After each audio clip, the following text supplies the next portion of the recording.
அஸ்ஸலாமு அலைக்கும் வரஹ்மத்துல்லாஹி வபரகாத்துஹு.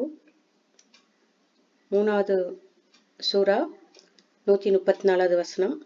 அல்லாஹ் இறையச்சம் உடையவர்களோட தன்மைகளா கூறுறான். அல்லஸீன யுன்ஃபிகூன ஃபிஸ்ஸர்ராஇ வல்வர்ராஇ வல்காஃபிலீன கைல வல்ஆஃபீன அனின் நாஸ் வல்லாஹு யுஹிப்புல் முஹ்சினீன். இறையச்சம் உடையவர்களை பற்றி அல்லாஹ் சொல்றான். அவர்கள் எத்தகையவர்கள் என்றால், செல்வ நிலைமையிலும் வறுமை நிலைமையிலும் தானம் செய்து கொண்டே இருப்பார்கள். கோபத்தை விழுங்கி விடுவார்கள். மனிதர்களின் குற்றங்களை மன்னித்து விடுவார்கள். அல்லாஹ் இத்தகைய அழகிய குணமுடையவர்களை நேசிக்கிறான் அப்படின்னு அல்லாஹ் சொல்றான். இந்த வசனத்துல அல்லாஹ் இறையச்சமுடையவர்கள் எப்படி இருப்பாங்க அப்படின்னு சொல்றான்.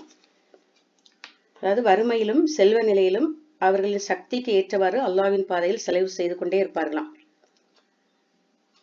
கோபத்தை மென்று விழுங்குவார்கள். மக்களின் தவறுகளை மன்னிப்பார்கள். நல்லவர்களுடைய முதல் அடையாளமா என்ன அப்படின்னு சொன்னா, அல்லாஹ்வோட பாதையில செலவு செய்வார்கள்.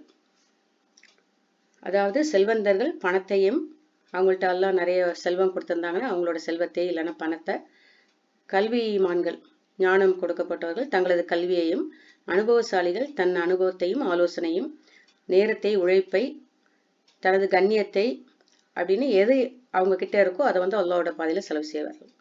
ஒவ்வொரு மனிதருக்கும் அல்லாஹ் ஒவ்வொரு விஷயத்த வந்து லேசாக்கி வச்சிருக்கான். ஸோ அல்லாஹ் அவங்களுக்கு எதை கொடுத்துருக்கானோ அதை கொண்டு அல்லாஹ்வோட பாதையில செலவு செய்யணும். ஆயிஷா ரலியல்லாஹு அன்ஹா வந்து என்கிட்ட கொடுக்கறதுக்கு இந்த திராட்சை பழத்தை தவிர எதுவும் இல்லை அப்படின்னு சொல்லி அதையும் தர்மம் செய்யறாங்க. ஒரு தடவை இந்த ஒரே ஒரு வெங்காயம் மட்டுமே உள்ளன்னு அதையும் தர்மம் செஞ்சாங்களாம். தர்மம்ங்கிறது அவங்கவுங்க எவ்வளோ ரூபாய் வச்சிருக்காங்களோ அதை பொறுத்து தர்மம் செய்யணும். அவங்க 1000 ரூபாய் ஒருத்தர் வச்சிருக்கிறாரு அப்படின்னு சொன்னா 1 ரூபாய் தர்மம் செய்யறது, 100 ரூபாய் வச்சிருக்கிறவரு ஒரு காசை கொடுக்கறது, ரெண்டுமே சமம் தான். ரெண்டு தர்மமும் சமமானது. அதே மாதிரி யாரு வந்து பிறருக்கு தர்மம் செய்கிறாரோ அவர் வந்து பிறருக்கு நோவினைகள் தரமாட்டார், அடுத்தவங்களை கஷ்டப்படுத்த மாட்டார்.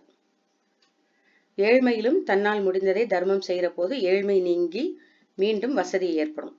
ஸோ ஏழையா இருக்கிறவங்க கூட அவங்க தன்னால முடிஞ்ச அவங்க தர்மம் செய்யறாங்கன்னா இன்ஷா அல்லாஹ் அல்லாஹ் அவங்களோட ஏழ்மை நிலையை நீக்கி வசதி ஏற்படுறதுக்கு வாய்ப்பு செய்வான் இன்ஷா அல்லாஹ். யாரு உதவி செய்யறாங்களோ, மற்றவங்களுக்கு ஒத்தாசை செய்யறாங்களோ, தர்மம் செய்யறாங்களோ அவங்க கிட்ட கோபம் கொள்ற தன்மை இருக்காது. அப்படியே அவங்க கோவப்பட்டா கூட அது வந்து ரொம்ப நேரம் இருக்காது. ஹுசைன் பின் அலி ரலியல்லாஹு அன்ஹு ஒரு தடவை ஒழு செய்யறதுக்காக பனிப்பெண் தண்ணி கொண்டு வராங்க அவங்களுக்கு. அப்ப தண்ணி ஊத்திட்டு இருக்கும்போது திடீர்னு பாத்திரம் கீழே விழுந்து அவங்களோட ஆடையெல்லாம் நனைஞ்சிருச்சு. அப்ப அவங்களுக்கு கோபம் வருது. கோபம் வந்தவுடனே அந்த பனிப்பெண் வந்து இந்த வசனத்தை ஓதுறாங்க. நல்லவர்கள் கோபத்தை விழுங்கி விடார்கள் அப்படின்னு சொல்லி சொல்றாங்க. சொன்ன உடனே நான் என்னுடைய கோபத்தை விழுங்கி விட்டேன் அப்படின்னு சொல்லி ஹுசைன் பின் அலி ரலியல்லாஹு அவங்க சொல்றாங்க. உடனே அவர் மன்னிக்கவும் செய்வார்கள் அப்படின்னு இந்த அம்மா சொல்றாங்க. இந்த பனிப்பெண் சொல்றாங்க, நான் உங்களை மன்னித்து விட்டேன் அப்படின்னு சொல்றாங்க. உடனே உபகாரிகளை அல்லாஹ் நேசிக்கிறான் அப்படின்னு இன்னும் சொல்றாங்க அந்த பனிப்பெண். உடனே வந்து என்ன சொல்றாங்க, ஹுசைன் பின் அலி ரலியல்லாஹு அன்ஹு என்ன சொல்றாங்கன்னா, உங்களை நான் விடுதலை செஞ்சிடறேன் அப்படின்னு சொல்றாங்க. இந்த 4 தன்மைகளும் இறையச்சமுடையவர்கள தன்மையும் அல்லாஹ் சொல்றான். செல்வ நிலையிலும் வறுமை நிலையிலும் தர்மம் செய்யணும், அல்லாஹ்வோட பாதையில செலவு செய்யணும், கோபத்தை மென்று விழுங்கணும், மக்களோட தவறுகளை மன்னிக்கக்கூடியவராக இருக்கணும். இன்ஷா அல்லாஹ் இறையச்சம் உடையவர்களாக நம்ம இருக்கணும்.